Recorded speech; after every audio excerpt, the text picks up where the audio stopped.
Patrick Bruel a été mis en examen pour viol et agression sexuelle, mais il est ressorti libre sous contrôle judiciaire. On va être avec Marie-Agnès qui nous appelle et qui va nous donner son sentiment.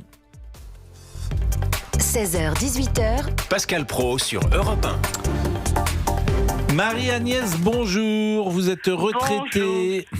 Oui, bonjour. Félicitations à votre ami pour ses fiançailles. Il a fait ça dans les règles, c'est très bien. Il y en a encore qui font ça dans les règles. Et, vous avez vu Pascal? Bravo. alors, je précise d'ailleurs que Alexandre Mar m'a donné l'expression beurre frais à quoi elle correspond pour pouvoir se marier sans contrarier le père de celle dont les galants s'étaient épris. L'usage voulait qu'ils allassent leur demander la main de leur fille armée de gants beurre frais. Les gants beurre frais sont des gants en maille ou en cuir dont la couleur rappelle celle du beurre frais. Couleur peau. Couleur peau. Accompagné de son père. Bon, et vous êtes accompagné de son père ? Ah oui. Ah ben, c'est-à-dire accompagné de son père. Le père du futur marié allait avec son fils pour demander la main de la jeune fille. Ah, le père était présent à deux. Ah oui, ils allaient à deux. Dans les grandes traditions, le père accompagnait son fils. Pour voir si la dot allait être intéressante. Oui, ça c'était bon. C'est oppressant. C'est sûr que c'est un peu oppressant. D'ailleurs, ça va la dot, Elliot ? Bon, mais peu importe. Marie-Agnès, revenons sur. Non, mais s'il vous plaît. Marie-Agnès, votre sentiment sur cette affaire Bruel, qui est toujours pas. C'est toujours délicat de parler d'une affaire de ce type, puisque par définition, nous n'étions pas présents. Donc, on ne peut voir ça que de l'extérieur. Mais en même temps, c'est une vedette, et une des plus grandes vedettes françaises des 40 dernières années. Donc, tout le monde a un avis, tout le monde écoute. Qu'on ne me dise pas que ça n'intéresse pas les gens, je regarde les audiences tous les matins. Et je ne peux que constater que ça fait 3 jours que nous en avons parlé et que manifestement le public est intéressé par cette affaire. Je n'y peux rien. Je n'y peux rien. Qu'en pensez-vous, Marie-Agnès ? Bon, écoutez, moi je trouve qu'on en parle trop. Il se trouve que dans ma jeunesse, enfin, que ma petite sœur dans sa jeunesse le connaissait. Elle savait que c'était un on disait que c'était un dragueur.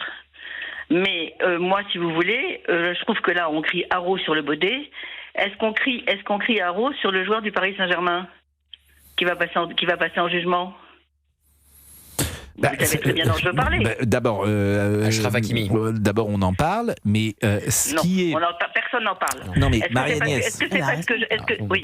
Marie-Agnès, il est clair que Patrick Bruel a une place particulière dans la société française que n'a pas Monsieur Hakimi. C'est la plus grande vedette de la chanson française depuis 40 ans vivante.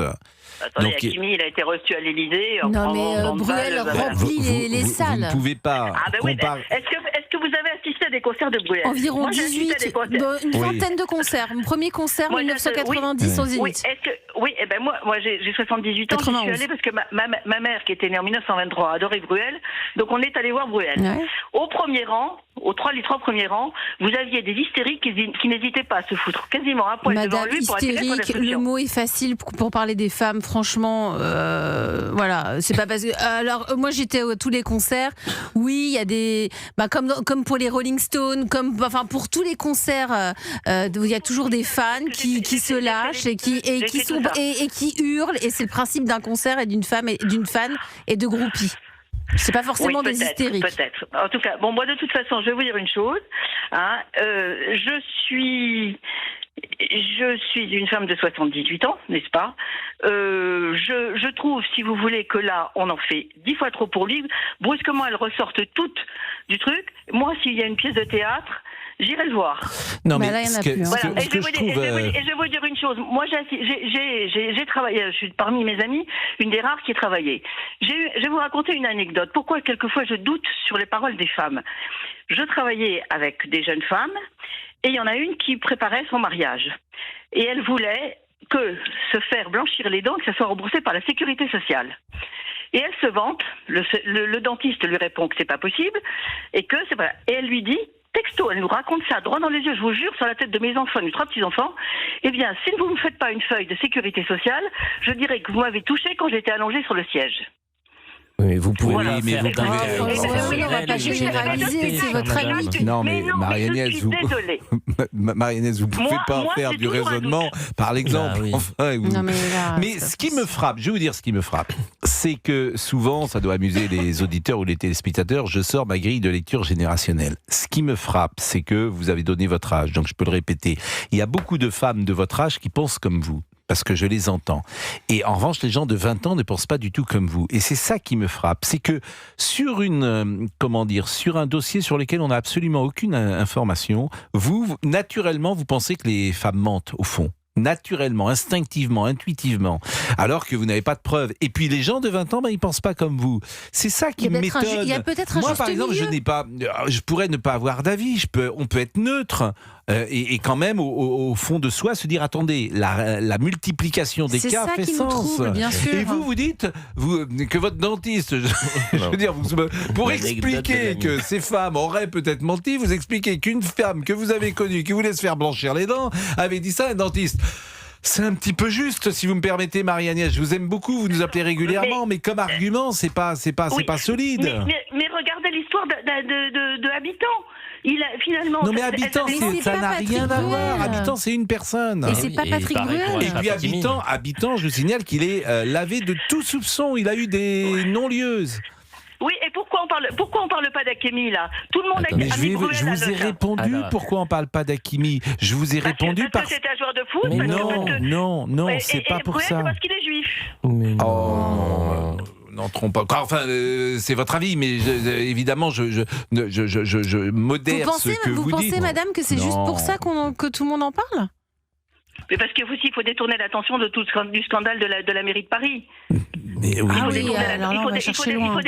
il faut détourner l'attention là-dessus. Je crois que c'est le contraire, madame, que ça pose le projecteur sur, précisément, c'est le contraire. L'affaire Liana, le drame Liana et Bruel, ça pose le projecteur sur la mairie de Paris. Donc je pense que c'est le contraire. Mais là aussi, vous n'êtes pas la seule. Beaucoup de gens aujourd'hui ont une lecture complotiste des événements. Vous pensez qui? Alors moi je parlerai de Bruel parce que moi je parlerai de Patrick Bruel pour qu'on ne parle pas d'un autre sujet. Puisque c'est de ça, les médias.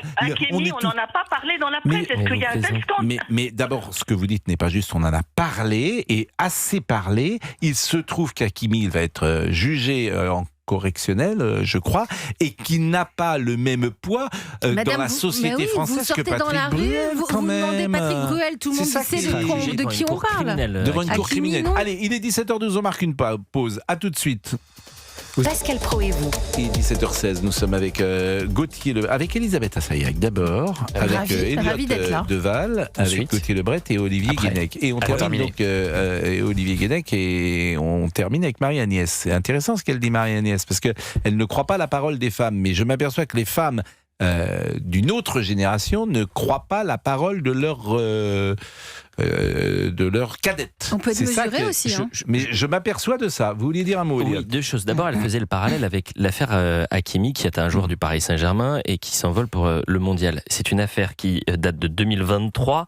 Les médias en ont massivement parlé à l'époque. Il a été mis en examen en mars 2023 et en février 2026, on a su qu'il y allait avoir un renvoi officiel en procès.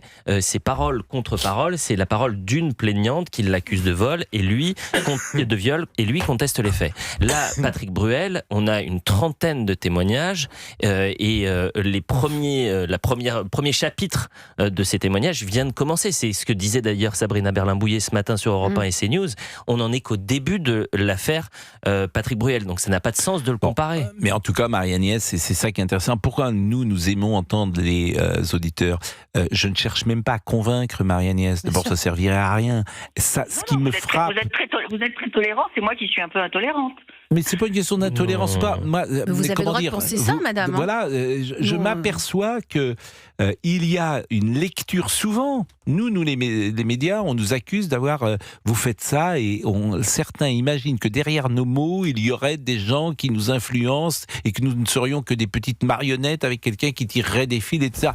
Je vous assure, c'est vraiment pas le cas. Elisabeth Assayag. C'est l'ancienne génération. Enfin, l'ancienne, j'aime pas ce mot, mais les personnes qui ont entre 65 qui a 80 ans aujourd'hui, les femmes, je les ai beaucoup entendues défendre cette thèse comme quoi les femmes sont hystériques, c'est-à-dire tous les préjugés sexistes qu'on entend toute la journée qui aujourd'hui ne sont pas acceptables parce que heureusement les mentalités ont changé, heureusement MeToo est passé, etc. etc. Donc il y a des choses qu'on faisait il y a 40 ans qui ne sont plus acceptables et tant mieux pour les femmes. Mais il est vrai que ce que vous défendez, Marie-Agnès, c'est quelque chose que j'ai beaucoup entendu de la part de femmes d'une certaine génération et vous avez le droit de le penser parce que peut-être que vous, votre cerveau, il est toujours resté à cette époque-là et c'est pas grave. Vous êtes en train de dire à Marie-Agnès que son cerveau est bloqué aux années 75. Non mais c'est sa mentalité. Elle va nous rappeler. Et voilà, Marie-Agnès, je vais vous dire, au fond, vous avez raison de penser ce que vous pensez, mais bon, votre cerveau, il est bloqué. Non, mais elle interprète que c'est sa façon de penser, elle a le droit. Marie-Agnès, vous voulez le dernier mot pour vous? Oui, je vais vous dire une chose. Je fais partie d'une génération où beaucoup de femmes ne travaillaient pas. Moi, j'ai travaillé jusqu'à 63 ans dans un truc avec beaucoup d'hommes et autres. Je n'ai jamais eu de problème avec quels que soient les directeurs et les patrons que j'ai pu avoir. Je vais vous dire qu'actuellement, j'ai un de mes fils j'ai 2 fils que j'ai élevés et une fille que j'ai élevés dans le respect de la femme. Je peux vous dire, croyez-moi. Mais actuellement, quand il doit faire un entretien de truc d'embauche, il laisse la porte de son bureau ouverte. Malheureusement, on en est là. Vous avez raison. Mais parce que tout le monde n'a pas éduqué son fils comme vous. Parce qu'il craint que si jamais il refuse une augmentation, un truc comme ça, on aille dire que éventuellement il a eu un mauvais geste. Oui, les mentalités ont changé. Bon, moi, écoutez, moi je suis choquée par les je pense qu'il ne faut pas être. Je pense qu'il faut faire confiance aux gens, aux uns aux autres. Il ne faut pas tomber dans une paranoïa. Mais il y a de quoi. Oui, avec mais ce qu'on entend toute la journée, et je pense pas qu'à l'affaire Bruel, je pense à tout. Il y a de quoi. Écoutez, vous connaissez ma petite phrase. Tout le monde sait qui est qui. Je le pense sincèrement, tout le monde sait qui est qui dans une entreprise et tout le monde sait qui est lourd, qui n'est pas lourd, qui se conduit bien, qui ne se conduit pas bien, et toutes les filles savent très bien quels sont les garçons qui mettent un sous-entendu dans la relation et les autres qui n'en mettent pas. Voilà, donc simplement, effectivement, faut pas tomber dans une paranoïa. Dans une entreprise, très souvent, il y a un ascenseur qui s'ouvre, il y a une jeune femme qui est dans l'ascenseur, et bien tu rentres avec elle, tu es à 2 dans l'ascenseur, et t'imagines pas qu'en sortant de l'ascenseur, cette jeune femme ira dire des choses qui ne se sont pas produites ou pas faites, ou alors on ne vit plus. Et moi, je n'ai pas ce tempérament de toute façon à être... Faut pas être trop méfiant. Voilà, faut être ouvert. Mais on est dans une américanisation aussi de notre société, c'est-à-dire que laisser un bureau ouvert, laisser un bureau ouvert, c'est quelque chose qui se fait dans les entreprises américaines depuis les années 70-80. C'est quelque chose qui est Marie-Agnès, qu'est-ce que vous allez regarder la Coupe du Monde ce soir, Mexique? Certainement pas. Ah bon, qu'est-ce que vous faites ce soir? Ce soir, je suis en train de trier des papiers, mais bon, ce soir, trier des papiers? C'est-à-dire quoi, trier des papiers? Moi, je suis pas... Mais parce que je me suis aperçu que j'avais encore des papiers. Mon mari est mort il y a 15 ans, que j'ai encore ses relevés de banque d'il y a 30 ans. Ah oui, ça, effectivement, les relevés de banque de votre mari il y a 30 ans, je pense pas que vous en avez besoin. Non, il en a pas besoin au cimetière. Voilà. Non, mais je regarde pas le foot. Le foot m'énerve, je n'aime que le rugby, moi. Vous allez jeter. Faut jeter. Est-ce que vous jetez? Tiens, c'est intéressant ça. Est-ce que vous jetez, par exemple, des jupes, des chemisiers, des pantalons? Vous donnez. Est-ce que vous... Bon, ça c'est bien, oui, quand bon. Voilà, vous ne gardez pas des choses que vous ne mettez pas. Que vous ne mettez plus. Non, parce que ça me déprime, parce que c'est des trucs quand j'entrais, quand j'étais plus jeune. Donc je les donne. Bon.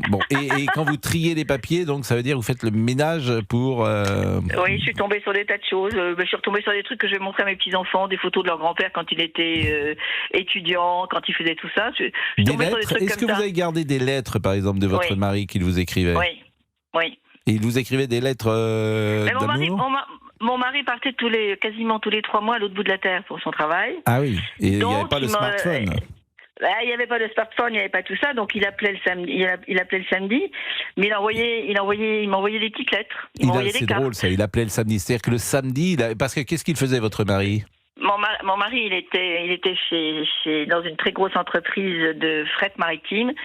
Donc il avait ses clients à Tahiti, en Australie, en Nouvelle-Zélande. Il partait pour 3 mois pour aller voir ses clients, pour dire on est là, qu'est-ce que vous nous allez nous reconfier. Et le samedi était le rendez-vous du téléphone. Oui, le samedi c'était le rendez-vous du téléphone. C'est drôle. Alors, quand il y avait les enfants, alors un jour j'ai dit aux enfants, je vais le dire à votre père. Ils m'ont répondu, papa, il appelle jamais. C'est vrai qu'il m'appelait le vendredi soir. Donc le vendredi il m'appelait. Et puis le samedi, il appelait les enfants en disant, bon, alors il paraît que toi t'as pas bossé, il paraît que t'as dit ça à ta mère et tout, donc après il se tenait tranquille. Et toutes les lettres qui ont été envoyées, vous les avez gardées? Oui, certaines. Ouais, c'est beau. Et vous les relisez? Oui. Oh, j'ai pas envie de me foutre le cafard. C'est dur, c'est dur. J'imagine. L'autre jour, je suis tombée sur un truc qui m'avait envoyé en me disant, tu me manques, quel avenir sommes-nous en train de construire tous les deux? Voilà. C'est une jolie lettre. Avec sa signature avec un petit cœur. Voilà. Il est mort jeune, votre mari? Oui, il est mort, il était encore à un an de la retraite. Il est mort il y a 15 ans. Et il était malade? C'est pas très bien soigné, il est mort d'un cancer du poumon qui s'est généralisé. Écoutez, merci en tout cas, merci Marie-Agnès de nous appeler et de refaire vivre peut-être la mémoire de votre mari à travers. Non, je sais pas ce qu'il aurait dit là, mais bon, il avait bien élevé il avait bien élevé ses fils et moi je vois comment mes fils élèvent leurs fils parce que j'ai 6 petits-fils dont l'aîné a 14 ans. Je peux vous dire que on leur dit de respecter les filles, qu'on leur dit de ceci, bien sûr, mais vous avez raison, mais c'est les mères, c'est souvent les mères qui font les enfants. Souvent, dans les familles. Il faut leur apprendre dès le plus jeune âge. Dès le plus jeune âge. Même quand ils jouent entre eux, quand une personne en face dit non, il faut qu'ils comprennent ce qu'est un non. Je vois le jeune Gauthier Lebret. Non, mais c'est vrai que dans les familles, jadis, c'est souvent les mères qui élevaient les enfants. Je peux pas vous dire autre chose. Je disais hier, on ne changeait pas de couche, on se souvenait à peine du prénom de son enfant, on le croisait, on disait mais qui es-tu? Mais je dis pas ça non plus. Mais Marie-Agnès, c'est vous qui avez surtout élevé vos enfants. Plus, elle a dit qu'elle n'avait pas travaillé. Voilà, elle a travaillé. Si en plus votre mari partait 3 mois, j'imagine qu'au quotidien, c'est vous qui assuriez évidemment l'éducation. Oui. Ouais, non, je travaillais, je rentrais pas à la maison avant 7h ou 7h30. Ben voilà, bon. Voilà, donc bravo. Mais je savais, on se partageait les réunions de parents, on se les partageait. Mais je vois mes fils, c'est exactement la même chose, hein. Mon fils aîné, il a 4 garçons, je peux vous dire que le lundi et le mardi, c'est lui qui s'en occupe, le mercredi, parce que en plus j'ai une belle-fille militaire, alors vous voyez. Oui. Bon, il est 17h26, on vous embrasse, Marie-Agnès.